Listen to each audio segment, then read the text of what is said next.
za zao dia anisany olona nanotonony olona miara-miasa amin'ny candidat numéro 3. Tsisy manara-dalàna ny fanjakana, tsisy manara-dalàna ny HCC, tsisy manara-dalàna ny gouvernement, tsisy manara-dalàna ny Sénat, ny ao amin'ny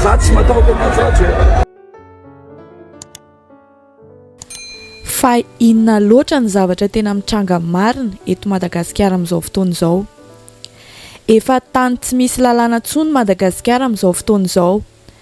Na dia tsy filoham-pirenena tsony azy Andriamatoa Andry Nirina Rajoelina ankehitriny, dia mbola manana fahefana feno tanteraka eo amin'ny fitondram-panjakana malagasy amin'ny alalan'ireo olona maro izay miara-miasa aminy. Hita izany amin'ny alalan'ny zavatra ataon'ireo mpiasam-panjakana maro izay manao izay rehetra androsoana n'ity fifidianana ity, na dia misy zavatra maro dia maro aza mibaribary fa tsy mifanaraka amin'ny lalam-panorenana. Efa maro dia maro ireo olona mamerina matetika an'izany, ary anatin'izany i Ramatoa Faniry Soerinaivo, ary mbola tsy reraka foana izy mamerina ho an'ireo izay tsy mahazo, fa noho ny tsy fisian'ny fifidianana madio no antony hetsika ataon'ireo kandida maromaro amin'izao, sy noho ny fitanilana mibaribary izay ataon'ny gouvernemanta, ny HCC, ny Sénat ary ny Assemblée. Tsisy manara-dalàna ny fanjakana, tsisy manara-dalàna ny HCC, tsisy manara-dalàna ny gouvernement, tsisy manara-dalàna ny Sénat, ny ao amin'ny Assemblée ngamba sisa no antenaina kely raha ohatra ka mbola misy ara-dalàna azo antenaina, fa hatreto aloha izany dia nandeha izay fangatahana izay. Faharoa manaraka an'izany dia hitantsika ihany koa fa tena nahazo olona ary tena nahazo olona be dia be ny tao amin'ny Coliseum tamin'ny Sabotsy. Izay fahazahoana olona izay dia efa ataontsika hoe fahatsapan'ny malagasy, fahatsapan'ny vahoaka malagasy, ny fahatsapan'ny vahoaka izay afaka nanatrika an'izany, nisy ny aingana avy any faritany, nisy ny manodidina an'Antananarivo, dia ireo vahoaka marobe ireo dia zavatra tokana ihany no andrandrainy dia fifidianana madio. Tsy madio anefa ny fifidianana io, izay zany fantanina pireo fa fifidianana inona moa ty fifidianana forcena andeha ty. Voalohany amin'izany ny faneken'ny fitsarana avo momba ny lalam-panorenana na ny HCC, ny filatsahako fidiany Andriamatoa Andry Nirina Rajoelina izay efa nanaiky fa mitondra ny zoom-pirenena frantsay. Raha tsy haivina kely ny voalaza ao amin'ny Code de la nationalité malagasy, dia very ny zoom-pirenena maha-malagasy azy rehefa izy tenany mihitsy no nangataka ny zoom-pirenena frantsay fa tsy nisy hoe niterena. Izany zavatra izany dia efa nolazainy Andriamatoa Andry Nirina Rajoelina nandritry ny tafatafa nataony tamin'ny mpanao gazety matianina Gasikara Fenosoa avy ao amin'ny Real TV Madagasikara sy ireo mpanao gazety hafa, miaraka amin'ireo mpanao gazety vahiny izay voatsela tao amin'ny France 24 sy RFI fa nangataka ny naturalisation par filiation izy. Mes enfants poursuivaient leurs études en France. À ce moment-là, pour faciliter justement leur installation en France, bien évidemment, j'ai demandé la naturalisation par filiation. Pour qui? Ankoatran'izay dia tsy afaka milatsaka ho filoham-pirenena ny olona tsy manana zoom-pirenena malagasy. Iny taratasy 8 cm indrindra mihitsy no antony tokony tsy hanekenan'ny Andriamatoa Andry Nirina Rajoelina ilatsaka ho filoham-pirenena. Misy dikany sy vokany lehibe eo amin'ny tontolon'ny fitantanana ny firenena izany, indrindra ho an'ny fiandrianam-pirenena, fa tsy vitany hoe raha malagasy mikoriana ao anaty fotsiny dia ampitondrana ny Madagasikara. Mais j'aimerais vous dire que ce bout de papier n'enlève en rien le sang qui coule en moi, le patriotisme qui est en moi et surtout le devoir de relever et surtout de faire briller, d'avancer et développer mon pays. Faharoa, amin'ireo kandida ilatsaka ho filoham-pirenena ireo dia misy marary ary tsy afaka manao fampielezan-kevitra no sady tsy afaka manatrika ny fifidianana ho avy amin'ny 12 Novambra ho avy izao. Tsy iza moa izany fa ny kandida Andry Rajoelina. Raha tsy haivina kely ihany aloha dia nisy faharatranana azo azy noho ny fitakinany fifidianana madio ary tsy maintsy nentina ny didiana tany ivelany izy. Efa nanambary ity kandida iray ity tao amin'ny pejiny manokana fa vita soma tsara ny fandidina natao taminy alarobia lasa teo kanefa dia tsy afaka mandeha fiaramanidina izy aloha mandritra ny 2 volana. Manoloana izany indrindra araka ny voalazan'ny lalampanorenana dia tokony hiato aloha ny fifidianana raha sanatria ka misy kandida iray amin'ireo mirotsaka ho fidiana no maty na ihany koa misy tsy fahafahana miaraka amin'ny antony mazava tsara dia tsy maintsy ahemitra ny fifidianana satria efa cas de force majeure izany. Ny takina dia hoe ifampiarana ny 5/7 amin'ny lalampanorenana izay milaza hoe raha misy kandida anankiray tsy afaka manao propagande fampielezan-kevitra dia tokony hatsaritry ny fifidianana. Dia za zany dia malahelo mahita hoe misy kandida mbola miziriziry foana anao fampielezan-kevitra, malahelo satria misy kandida anankiray izay maratra. Fantatsika tokony miaraka tsika mianakavy kandida tsy akalavaka mitaky fanemoana fifidianana satria misy kandida tsy afaka manao propagande.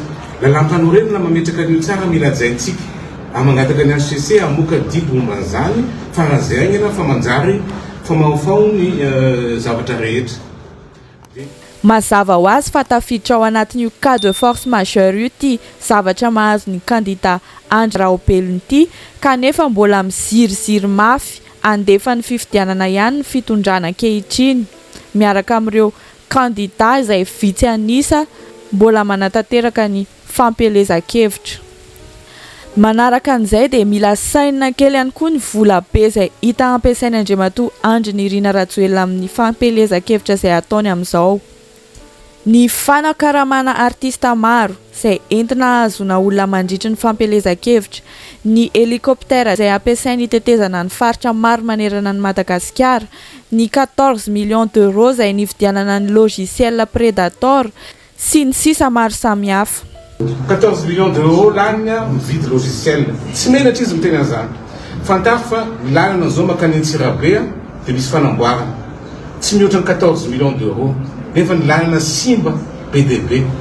Voalazo amin'ny Banque mondiale io. Dia tsy mihoatra ny 14 millions d'euros an'ny lalana makany Antsirabe, makany Tomasina mitovy amin'izany ihany koa. Dia alohan'ny Andry Rajoelina zany mividy logiciel izay anaovana fitsokolovana antsika ary za moa anisan'izany ngamba. 14 millions d'euros toy izay manamboatra ny zavatra simba eto amin'ny tany sy ny firenena. Mampalahelo. Vola be zany izay afaka ampiasaina tsara entina hampandrosan'ny Madagasikara kanefa mbola maro amintsika malagasy izay mitrongy voahomana ny mbola manaiky sy mankasitraka tanteraka ny zavatra ataony na dia hita fa mamotika ny firenena aza.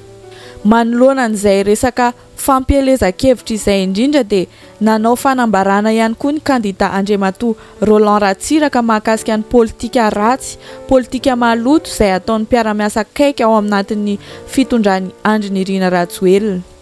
Fahaty fahantia dia zavatra spesialy satria za zao dia anisan'ny olona nantonony olona miara-miasa amin'ny kandida numéro 3. Dia zareo zany vonona amatsy vola sy fitaovana ho ana kandida mba ahafahan'ilay kandida mandray anjara. Mbola tafiditra ao anatin'ny tsy fanarahan-dalàna ihany koa ny fanonganam-panjakana izay nataon'ny Prime Ministre Christian Tsaï izay tonga dia naka ny toerany anteny mieran-doholona Hermanana Razafy fotsiny tsotro izao. Ankoatran'izay dia hita koa ireo fisamborana ny olona izay tsy mandika lalàna akory fa noho ny fanehoan-kevitra izay manohitra ny fitondrana misy eto Madagasikara dia samborina daholo. Ohatra amin'izany ny mpiambina ny Andriamatoa filoha teo aloha Marc Ravalomanana, nisy an'ilay Rangavo Samborina ihany koa kanefa nividy chou-fleur ny nataony ary teo ihany koa i Jorka izay tsy nanao adisona kanefa dia nisamborina tsotro izao. Manoloana an'izay zavatra mitranga maro samihafa izay dia tena hita fa maro loatra ny lalàna izay voadika ny fitondrana misy amin'izao.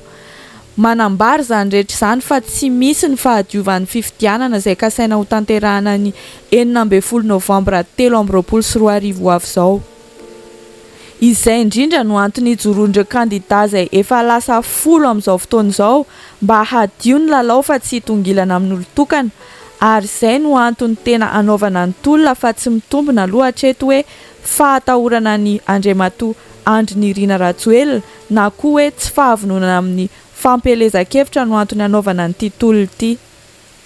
Izany rehetrarehetra izany no antony ilazana fa tsy tomombana ary tsy feno fepetra azahoana fifidianana madio ekeny rehetra ary tsy mitanila na aminiza na aminiza amin'izao tsika miteny izao fa fifidianana sady tsy madio no mitanila amin'ny Andry Rajoelina no tsy ekeny rehetra satria ny kandida anankitelo ihany zany zao no manaiky andeha amin'ny fifidianana fa ny kandida 10 dia tsy manaiky mihitsy ary mipetraka hosolo tenany vahoaka rehetra izay tsy manaiky amin'ny fifidianana feno osoka, feno lainga, feno ataontsika hoe efa miomana sahady apandany any Andry Rajoelina.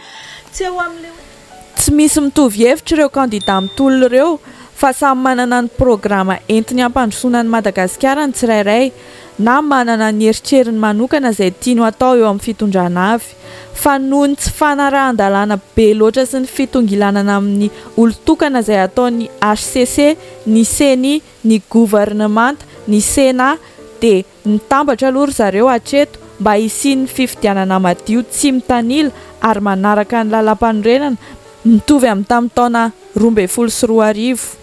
Tsy hoe akory ianao milaza hoe za efa voky andro za tsy matahotra ny faty za tsy matahotra ny fahafatesana ka dia andeha hisotro-poizina. Ilaina ny fifampidiniana ary mipetraka ambony latabatra boribory ho an'ny sehatra rehetra mba ahafahana miresaka momba ny fifidianana madio mangarara ary ekeny rehetra. Ampatsahivina hatrany fa kandida 3 no mbola miziriziry manohy ny fampelezan-kevitra amin'izao fotoana izao dia tsy izy izany fa i Andry Nirina Rajoelina, i Sedson Daniela Raderanirina sy Siteny Randriana Soloniaiko izay kandida niaraka tamin'ireo kandida 10 mitolona amin'izao fotoana izao fa nanapa-kevitra niditra amin'ny fampelezan-kevitra indray tao aorian'ny hetsika izay natao teo amin'ny Colisée Matsonjombe. Za tsy matahotra anazy ary za tsy ACC mitongilana, za tsy manao décision mitongilana, za koa tsy CENI mitongilana fa za fivavony hiatsika Rajoelina.